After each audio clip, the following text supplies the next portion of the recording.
Hello बच्चों, आज के इस वीडियो लेक्चर में हम जो है कक्षा 10 साइंस का यूनिट नंबर 1 के एनसीईआरटी फोल्डर के प्रश्नों को हल करेंगे। प्रश्न संख्या 1 को देखते हैं। प्रश्न संख्या 1 क्या कर रहा है, आप इस वीडियो पर फोकस बना रखें क्योंकि वीडियो देखने के बाद आप एनसीईआरटी फोल्डर को बड़ी आराम से हल कर सकते हैं। पहला प्रश्न ये करा है कि नीचे दी गई अभिक्रिया के संबंध में मतलब लेड ऑक्साइड कार्बन से जब क्रिया करता है तो लेड अलग हो जाता है और साथ में कार्बन डाइऑक्साइड बनाता है। तो इसमें विकल्प दिया हुआ है कि सीसा अपचयित हो रहा है, दूसरा दिया है कार्बन डाइऑक्साइड उपचयित हो रहा है, कार्बन उपचयित हो रहा है, लेड ऑक्साइड अपचयित हो रहा है। इसमें देखिए विकल्प छाटना है कौन इसमें से असत्य है, गलत। तो थोड़ा सा समझिए, उपचयित का मतलब होता है ऑक्सीकृत, इसको बोल सकते हैं, क्या बोल सकते हैं, ऑक्सीकृत। जैसे मान लीजिए एक पदार्थ है और अगर वो मतलब जो है माइनस को ग्रहण कर रहा है, क्या कर रहा है, माइनस को ग्रहण कर रहा है और या तो प्लस का त्याग कर रहा है, ऐसे तो उस क्रिया को हम लोग ऑक्सीकरण बोलते हैं। क्या बोलते हैं, ऑक्सीकरण। तो बोलते हैं कि पदार्थ ऑक्सीकृत हो रहा है या उपचयित हो रहा है। अगर ए कोई पदार्थ है और उल्टा काम करे, माइनस को त्याग करे या प्लस को ग्रहण करे, प्लस को ग्रहण करे, तो इस क्रिया को हम लोग अपचयन बोलते हैं। क्या बोलते हैं, अपचयन। अब हम कहते हैं पदार्थ अपचयित हो रहा है। क्या हो रहा है, अपचयित हो रहा है। अब देखिए ध्यान से, इसमें क्या हो रहा है कि लेड ऑक्साइड जो है, देखिए लेड ऑक्साइड के साथ क्या था, ऑक्सीजन। अब वो क्या हो रहा है, ऑक्सीजन को त्याग कर रहा है, देखिए त्याग कर रहा है, यानी कि मतलब ऑक्सीजन त्याग कर रहा है, ये माइनस को क्या कर रहा है, त्याग कर रहा है। माइनस क्या कर रहा है, त्याग कर रहा है। तो माइनस जब त्याग करता है तो उसको, उस क्रिया को हम अपचयन बोलते हैं और उस पदार्थ को बोलते हैं अपचयित हो रहा है, यानी कि लेड ऑक्साइड अपचयित हो रहा है। तो इसमें देखिए कौन, लेड ऑक्साइड, लेड ऑक्साइड अपचयित हो रहा है। ये तो विकल्प आपका सही है, ठीक। और यानी कि कार्बन देख रहे हैं, कार्बन यहाँ पे माइनस ग्रहण किया, देखिए यहाँ पे अकेला था और ऑक्सीजन को क्या कर लिया, ऑक्सीजन माइनस है, ऋणावेशी तत्व है, तो उसको क्या कर रहा है, ग्रहण कर रहा है। यानी कि कार्बन जो है क्या हो रहा है, माइनस ग्रहण कर रहा है। जो माइनस ग्रहण करता है उसको हम लोग क्या बोलते हैं, ऑक्सीकरण क्रिया, ऑक्सीकरण क्रिया कहते हैं। उस पदार्थ को बोलते हैं उपचयित या ऑक्सीकृत हो रहा है। तो इसमें कार्बन उपचयित हो रहा है, मतलब कार्बन क्या कर रहा है, कार्बन जो है ऑक्सीजन को ग्रहण कर रहा है। चलिए ये दोनों विकल्प सही है। अब अगला मिलाते हैं, सीसा उपचयित हो रहा है। तो सीसा कहाँ उपचयित हो रहा है, देख रहे हैं, इसके रिस्पेक्ट में इसको बोला जाता है, यानी कि सीसा उपचयित हो ही नहीं रहा है, कार्बन डाइऑक्साइड उपचयित हो रहा है, ऐसे मतलब सीसा अपचयित हो रहा है और कार्बन डाइऑक्साइड उपचयित हो रहा है। तो कार्बन डाइऑक्साइड उपचयित नहीं हो रहा है, इसका रिस्पेक्ट में, पहले इसके रिस्पेक्ट में इसको बोल रहा है, नहीं ये पदार्थ इसमें जाता है और ये पदार्थ इसमें जाता है, इसको बोला जाता है। तो इसमें आपका पहला और दूसरा, ऐसे पहला और दूसरा जो है आपका क्या है, गलत है। तो इसमें देखिए पहला एवं दूसरा, ये देखिए आपका ऑप्शन सही, ऑप्शन ये है, ऐसे।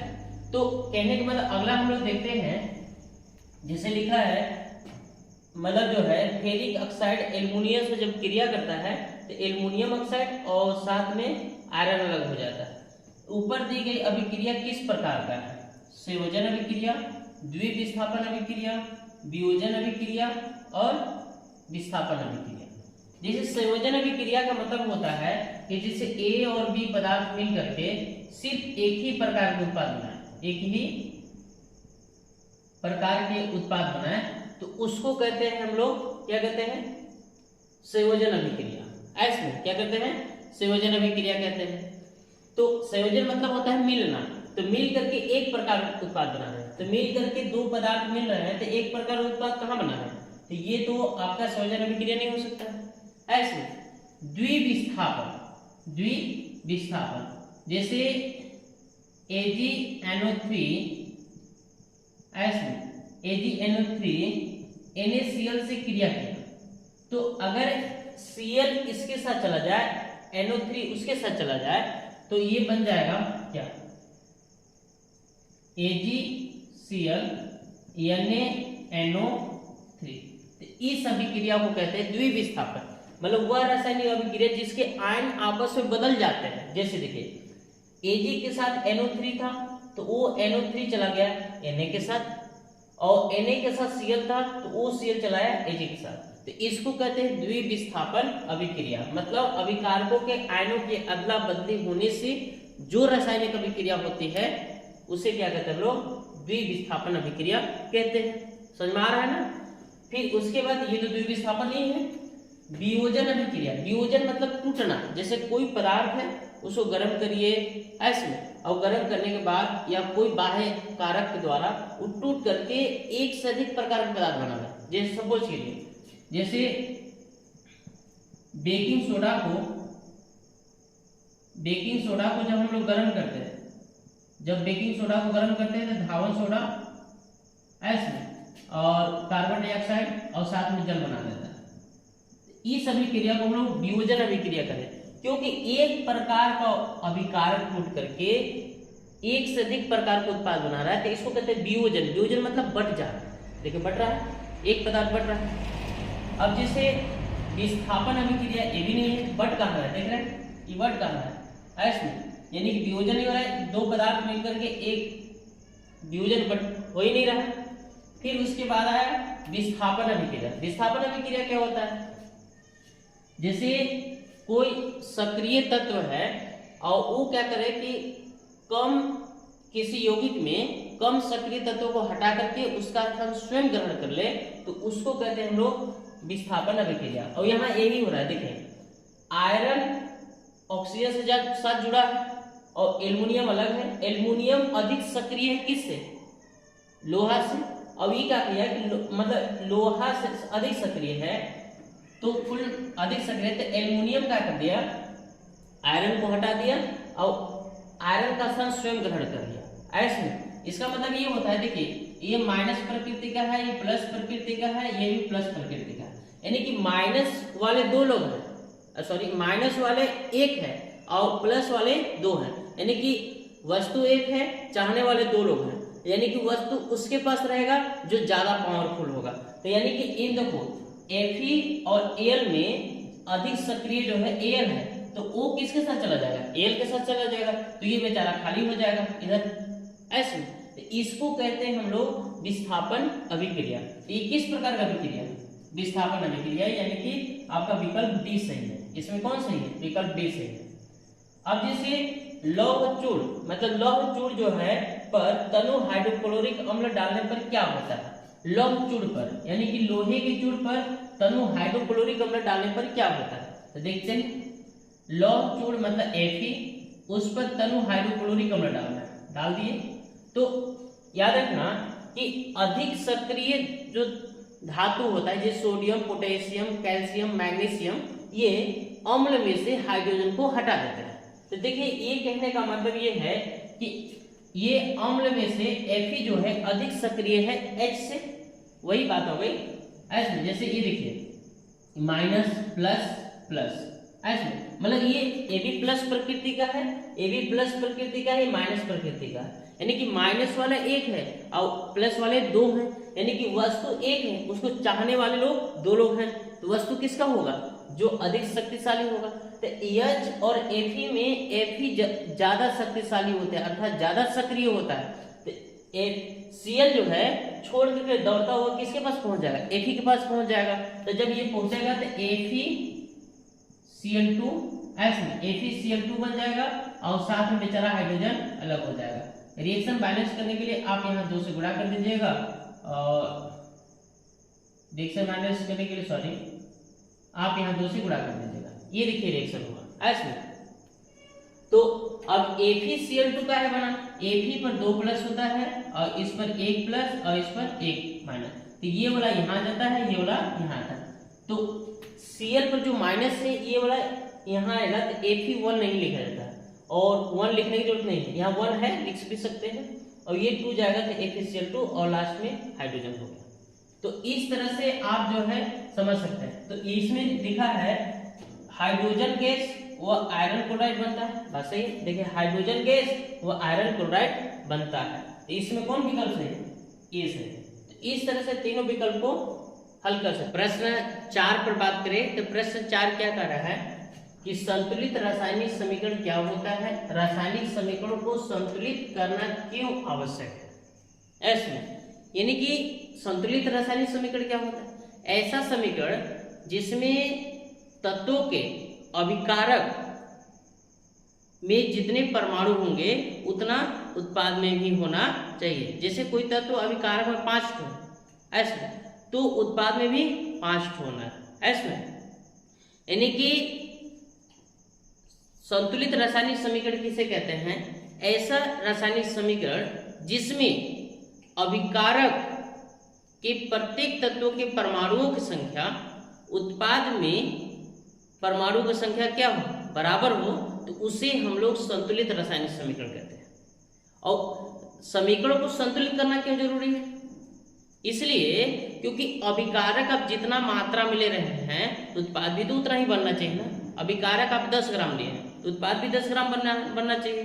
अगर आप संतुलित नहीं करते हैं तो अभिकारक कम होगा तो उत्पाद ज्यादा हो जाएगा इसमें, और उत्पाद मतलब मात्राएं अलग अलग होंगी। अब ऐसा नहीं है किसी पदार्थ को मिला रहे हैं तो जितना मिला रहे हैं उतना ही तो बनेगा, क्योंकि ये द्रव्यमान संरक्षण रासायनिक अभिक्रिया जो होती है द्रव्यमान संरक्षण नियम का पालन करते हैं इसमें। तो संतुलित रासायनिक समीकरण जैसे कोई उदाहरण लिख लेते, पहले परिभाषा लिख लेते उसके बाद लिखता हूं। यानी कि वह रासायनिक समीकरण जिसमें अभिकारक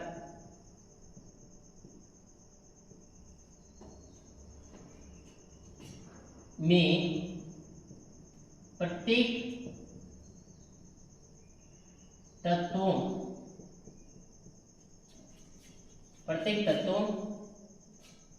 के परमाणुओं की संख्या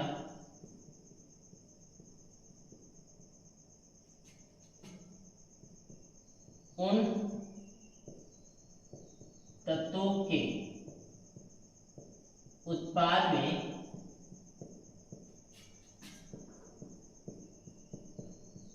परमाणुओं की संख्या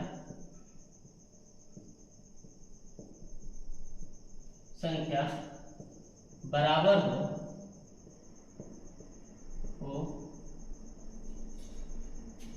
तो उसे संतुलित रासायनिक समीकरण कहते हैं।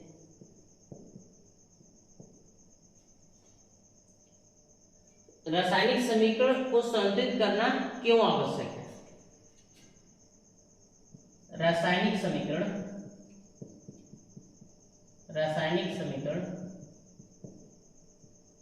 द्रव्यमान संरक्षण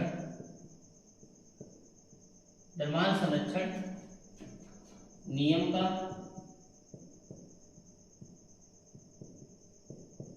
पालन करता है।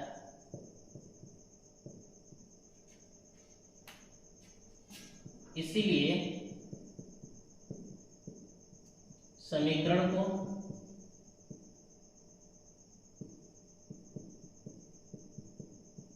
संतुलित करना आवश्यक है। यानी कि वह रासायनिक समीकरण जितना किसी तत्व के अभिकारक में परमाणु हो उत्पाद में भी उतना होना चाहिए। ऐसे समीकरण को हम लोग संतुलित रासायनिक समीकरण कहते हैं। रासायनिक समीकरण को संतुलित करना क्यों आवश्यक है? इसलिए क्योंकि अभिकारक अब जितने मात्रा में लिया है ना उत्पाद भी उतने ही मात्रा में बनना चाहिए। अगर बैलेंस नहीं करेंगे तो इनकी मात्राएं अलग अलग हो जाएगी।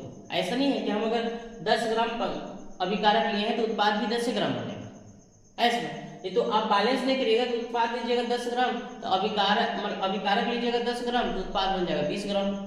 ऐसे या उत्पाद अभिकारक लेते हैं 10 ग्राम तब उत्पाद बन जाएगा 5 ग्राम। तो इस तरह से डिस्टर्बेंस होता है। और द्रव्यमान संरक्षण का नियम ये कहता है कि जितना अभिकारक है उतना ही क्या बनेगा, उत्पाद बनेगा, ठीक ना। अब जैसे उदाहरण भी ले सकते हैं, तो इनमें से किसी रासायनिक समीकरण को उदाहरण हम देख लेते हैं। जैसे लिखा है निम्नलिखित कथनों को रासायनिक समीकरण के रूप में परिवर्तित कीजिए। ऐसे नाइट्रोजन हाइड्रोजन गैस से संयोग करके अमोनिया गैस बनाते हैं।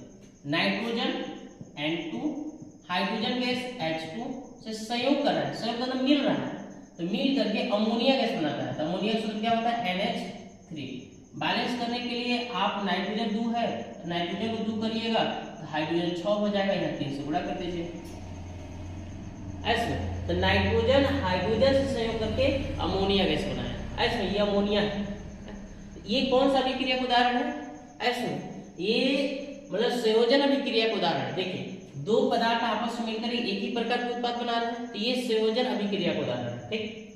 तो अब देखिए ध्यान से, ये इसमें उदाहरण में ये भी लिख सकते हैं। देखिए नाइट्रोजन 2 मतलब नाइट्रोजन जो तत्व है इसके कितने परमाणु, 2 परमाणु है, इधर भी नाइट्रोजन का 2 परमाणु है। ऐसे हाइड्रोजन 3 दूना 6, 2 तिया 6, हाइड्रोजन भी बराबर, इसलिए हमें समीकरण को संतुलित करना आवश्यक हो। अगर समीकरण को संतुलित नहीं करते हैं तो इधर अगर मान लीजिए इतना जिधर इसका इधर जितना द्रव्यमान होगा इधर कम हो जाएगा या तो ज्यादा हो जाएगा, ठीक ना। आगे लिखा है hydrogen sulphide gas. Hydrogen sulphide का सूत्र क्या होता है, H2S। अब H2S का है होता है क्योंकि हम जानते हैं H पर 1 प्लस होता है, सल्फर पर 2 माइनस होता है। तो जब सूत्र बनाइएगा तो ये वाला यहाँ आता है, ये वाला यहाँ आ जाता है, तो ये आएगा तो H1 मतलब H2S1, तो S1 लिखने की जरूरत नहीं है, इसलिए H2S होता है। अब गैस का वायु में दहन, वायु में तब O2 में दहन कराना, दहन मतलब जलाते हैं, मतलब हाइड्रोजन सल्फाइड गैस को वायु में जलाते हैं तो क्या होता है, जल व तो जल का सूत्र H2O व सल्फर डाइऑक्साइड। तो सल्फर का सूत्र O, ऑक्साइड का O और डाई है इसलिए 2 लग जाएगा, सल्फर डाइऑक्साइड। यानी कि मतलब जो है हाइड्रोजन सल्फाइड गैस को वायु में दहन कराने पर जल और सल्फर डाइऑक्साइड गैस प्राप्त होता है। अब ये इस रिएक्शन को बैलेंस कर दीजिए। देखिए आपके पास सल्फर 1 है, सल्फर 1 है, हाइड्रोजन 2 है, हाइड्रोजन 2 है, ऑक्सीजन ये कितना है, देखिए यहाँ यह 3 हो गया, यहाँ कितना है 2 है। तो अगर हम जो है इसमें अगर हम जो है 2 से अगर गुणा करते हैं, 2 से गुणा करते हैं, या तो इसमें 2 से, इसमें भी 2 से, और अगर इसमें 3 से और इसमें 2 से करें तो हो जाएगा। देखिए हाइड्रोजन 2 दूना 4, 2 दूना 4 हो गया, सल्फर 2, चलिए ठीक है, 3 दूना 6, देखिए 2 दूना 4 और 2 6, ऑक्सीजन भी 6 हो गया, मतलब इधर ऑक्सीजन कितना 6 और इधर भी कितना हो गया 6 हो गया। फिर आगे लिख रहा है ऐसे, आगे जो कह रहा है एल्युमिनियम सल्फेट तो के साथ बेरियम क्लोराइड क्रिया करता है। तो एल्युमिनियम सल्फेट, तो इसको मिटा देते हैं, इस रिएक्शन को ऊपर देख लेते हैं। इसमें एल्युमिनियम सल्फेट, तो एल्युमिनियम सल्फेट का सूत्र क्या होगा, तो आपको पता है कि Al पर 3 को प्लस होता है और SO4 पर 2 को माइनस होता है। तो ये वाला यहाँ क्रिया करेगा, ये वाला यहाँ, मतलब ये वाला इसके आधार में आएगा, ये वाला इसके आधार में, तो 2 आएगा Al2 हो जाएगा, ये जाएगा SO4 का होल थ्राइड। तो ये हो जाएगा एल्युमिनियम सल्फेट का सूत्र Al2SO4 का होल थ्राइड। चलिए SO4 का होल थ्राइड किसके साथ अभिक्रिया करता है, बेरियम क्लोराइड। तो बेरियम का सूत्र क्या होता है, Ba क्लोराइड का Cl, इस पर 2 प्लस और ये 1 माइनस, तो ये वाला यहाँ आएगा, ये वाला यहाँ आ जाएगा, तो Ba1 और ये यहाँ जाएगा तो Cl2, तो Ba1 नहीं लिखा जाता है, तो ये हो जाएगा BaCl2 एरो क्रिया करके एल्युमिनियम क्लोराइड, मतलब आयन बदला हो जा रहा है। तो Al पर 3 प्लस और Cl पर 1 माइनस, तो ये हो जाएगा AlCl3 प्लस बेरियम सल्फेट का अवक्षेप बनाता है। तो बेरियम पर 2 प्लस और सल्फेट पर भी 2 माइनस, तो प्लस और माइनस खत्म हो जाएंगे ना, तो ये हो जाएगा BaSO4, ये अवक्षेप बनाता है। अवक्षेप का मतलब ये मतलब अभिक्रिया के दौरान ये बर्तन जिस बर्तन में होता है उसके नीचे ये बढ़ जाता है। तो इसको रिएक्शन को बैलेंस करिए। आपका सल्फेट क्या है, वो है सल्फेट 3 है, तो यहाँ सल्फेट को 3 करिए, 3 से गुणा कर दीजिए। आपका बेरियम क्या है, वो है 3, यहाँ 3 से गुणा कर दीजिए। इसमें एल्युमिनियम कितना है 2, यहाँ 2 से गुणा कर दीजिए। बैलेंस हो गया रिएक्शन, देख सकते हैं। एल्युमिनियम 2, एल्युमिनियम इधर भी 2, सल्फेट 3, SO4 3, ठीक है। बेरियम 3, बेरियम 3, 3 दूना 6 क्लोरीन, 2 तिया 6 क्लोरीन। ऐसे उसी तरह से आप जो है इसको इस रिएक्शन को भी हम लोग ऊपर देख लेते हैं। ये अगर है पोटेशियम धातु, तो पोटेशियम सूत्र क्या होता है कि जल के साथ अभिक्रिया करके, मतलब H2O के साथ अभिक्रिया करके पोटेशियम हाइड्रोक्साइड, मतलब KOH, पोटेशियम हाइड्रोक्साइड ऐसे, और हाइड्रोजन गैस देते हैं। हाइड्रोजन का सूत्र H2, यानी कि जल पोटेशियम जल के साथ अभिक्रिया करके पोटेशियम हाइड्रोक्साइड व हाइड्रोजन गैस बनाते हैं, ठीक ना। तो इसका रिएक्शन बैलेंस कर दीजिए आप। बैलेंस है, नहीं बैलेंस है। तो आप कहने का मतलब अगर यहाँ 2 से गुणा कर दीजिएगा और यहाँ भी 2 से और यहाँ भी 2 से, तो पोटेशियम 2, पोटेशियम 2 हो गया, चलिए ठीक है। 2 दूना 4 हाइड्रोजन, 2 को यहाँ 2 को यहाँ 4 हो गया। ऑक्सीजन 2, 2 से गुणा करें, ऑक्सीजन भी 2 हो गया। तो इस तरह से इस समीकरण को कर सकते हैं। प्रश्न जो है 6 ये कह रहा है कि निम्नलिखित रासायनिक समीकरणों को संतुलित कीजिए। जैसे ये जो रासायनिक समीकरण लिखने हैं इसे हमें संतुलित रासायनिक समीकरण में बदलना है, मतलब दोनों पक्षों में परमाणु की संख्या को बराबर करना है। जैसे मतलब नाइट्रिक अम्ल जो है कैल्शियम हाइड्रोक्साइड से क्रिया करता है, तो कैल्शियम नाइट्रेट और हाइड्रोजन गैस बनाता है। तो रासायनिक समीकरण को बैलेंस करते समय ये ध्यान रखिए कि उस यौगिक को पहले बैलेंस करिए जिसमें सबसे ज्यादा तत्व है। जैसे सबसे ज्यादा तत्व इसमें, तो आप देखिए ध्यान से, इसमें नाइट्रेट क्या है, 2 ठो, तो यहाँ 2 से गुणा कर दीजिए, नाइट्रेट 2 ठो हो गया। और उसके बाद जो है ये देखिए हाइड्रोजन नाइट्रेट क्या हुआ है 2 ठो, 2 नाइट्रेट हो गया, चलो ठीक। कैल्शियम एक बैलेंस हो गया। उसके बाद देखिए हाइड्रोजन 2 को यहाँ हुआ, 2 को यहाँ, कितना हुआ 4, तो 4 बनाने के लिए यहाँ 2 से गुणा कर दीजिए। तो हाइड्रोजन कितना हुआ 2 दूना 4 और 2 ऑक्सीजन, या देखिए 12 लगा है तो 2 ऑक्सीजन यहाँ भी है, ये बैलेंस हो गया। उसी तरह से मतलब जो है कास्टिक सोडा जो है सल्फ्यूरिक अम्ल से क्रिया करता है, सोडियम सल्फेट और जल बनाता है। ऐसे भी जानते हैं कि अम्ल क्षार से क्रिया करके या क्षार अम्ल से क्रिया करके लवण और हाइड्रोजन गैस बनाते हैं, तो वही चीज है, सॉरी लवण और जल बनाते हैं। तो कहने का मतलब सोडियम का 1 ठो, यहाँ का 2 ठो, यहाँ 2 से गुणा कर दीजिए, ठीक। तो अब यहाँ पे सोडियम 2 हो गया, सोडियम 2 हो गया, सल्फेट SO4 1, हाइड्रोजन 2 ठो, 2 से गुणा करें, 2 हाइड्रोजन और 2 कितना हुआ 4 हाइड्रोजन। यहाँ मेरे पास कितना है 2 है, तो यहाँ 4 करने के लिए यहाँ 2 से क्या कर दीजिए, 2 से गुणा कर दीजिए, तो 4 हाइड्रोजन 2 ऑक्सीजन, यहाँ देखिए 2 ऑक्सीजन हो गया। उसी तरह से सोडियम क्लोराइड सिल्वर नाइट्रेट से क्रिया करके सिल्वर क्लोराइड और सोडियम नाइट्रेट बनाता है, तो Na1 NO3 Ag1 Cl1, ये रिएक्शन बैलेंस है, ठीक। उसके बाद आती है बेरियम क्लोराइड जो है सल्फ्यूरिक अम्ल से क्रिया करके बेरियम सल्फेट और हाइड्रोजन क्लोराइड बनाता है, ठीक ना। तो इसमें जो है आपका Cl क्या है 2 ठो, आपके Ba1 ठो, Ba1 ठो, Cl 2 ठो है, यहाँ Cl क्या है 1 है, तो इसलिए यहाँ 2 से क्या कर देंगे गुणा कर देंगे। तो क्लोरीन क्या है 2 हो गया, यहाँ भी क्लोरीन 2, हाइड्रोजन इधर क्या 2 ठो, यहाँ भी हाइड्रोजन 2 ठो, SO4 1। तो इस तरह से प्रश्न संख्या 6 के समीकरणों को संतुलित कर सकते हैं। 7 पर बात करें, 7 को देखें, 7 के प्रश्नों को हम लोग यहीं हल कर देते हैं। ऐसे 7 वाला प्रश्न ये कह रहा है कि निम्न अभिक्रियाओं के लिए संतुलित रासायनिक समीकरण लिखना है। ऐसे और एकदम ध्यान रहे, पक्का है कि ये बोर्ड एग्जाम में आएगा ही आएगा, ठीक। कैल्शियम हाइड्रोक्साइड, तो कैल्शियम हाइड्रोक्साइड फाइंड आउट करें। कैल्शियम हाइड्रोक्साइड सूत्र CaOH का होल्ट वाइज किससे क्रिया कर रहे हैं, कार्बन डाइऑक्साइड से, मतलब CO2 से क्रिया कर रहा है। तो कैल्शियम कार्बोनेट सूत्र CaCO प्लस और साथ में जल बन रहा है, तो क्या लिख देंगे H2O SO, यानी कि कैल्शियम हाइड्रोक्साइड कार्बन डाइऑक्साइड से क्रिया करके कैल्शियम कार्बोनेट और जल बनाता था, मैंने उतना लिख दिया। अब रिएक्शन को बैलेंस कर दीजिए। अब यानी कैल्शियम एक चलिए ठीक है SO, और यहाँ पे हाइड्रोजन कितना है 2, हाइड्रोजन 2, ऑक्सीजन कितना है 2, मतलब ऑक्सीजन है 2 यहाँ 2 यहाँ 4, ऑक्सीजन 3 और 1 4, यानी कि रिएक्शन बैलेंस है। कैसे देखिए, कैल्शियम एक चलो ठीक है, कार्बन एक ठीक है, ऑक्सीजन 3 और 1 4, 2 और 2 4, हाइड्रोजन 2, यानी कि रिएक्शन क्या है बैलेंस है। ए नंबर।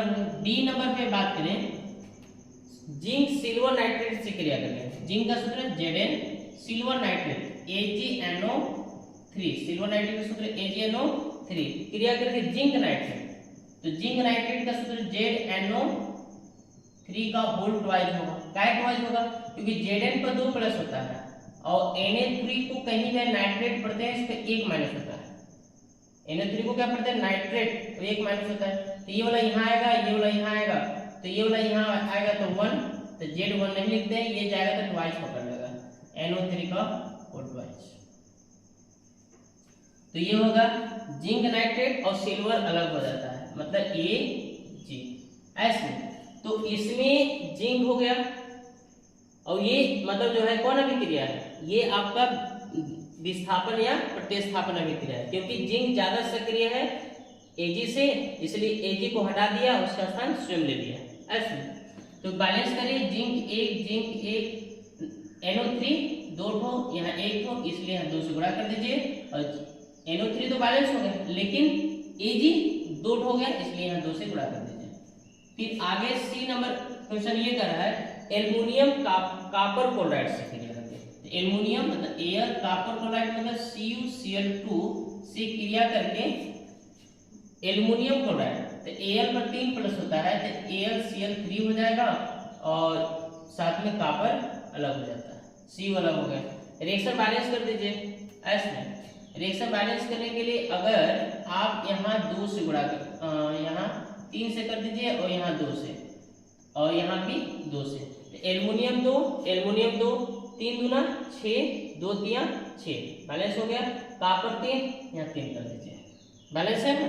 जैसे देखिए एल्युमिनियम में कितना है 2, एल्युमिनियम 2, चलिए ठीक है, कॉपर 3, क्लोरीन 3 दूना 6, यहाँ 6 हो गया।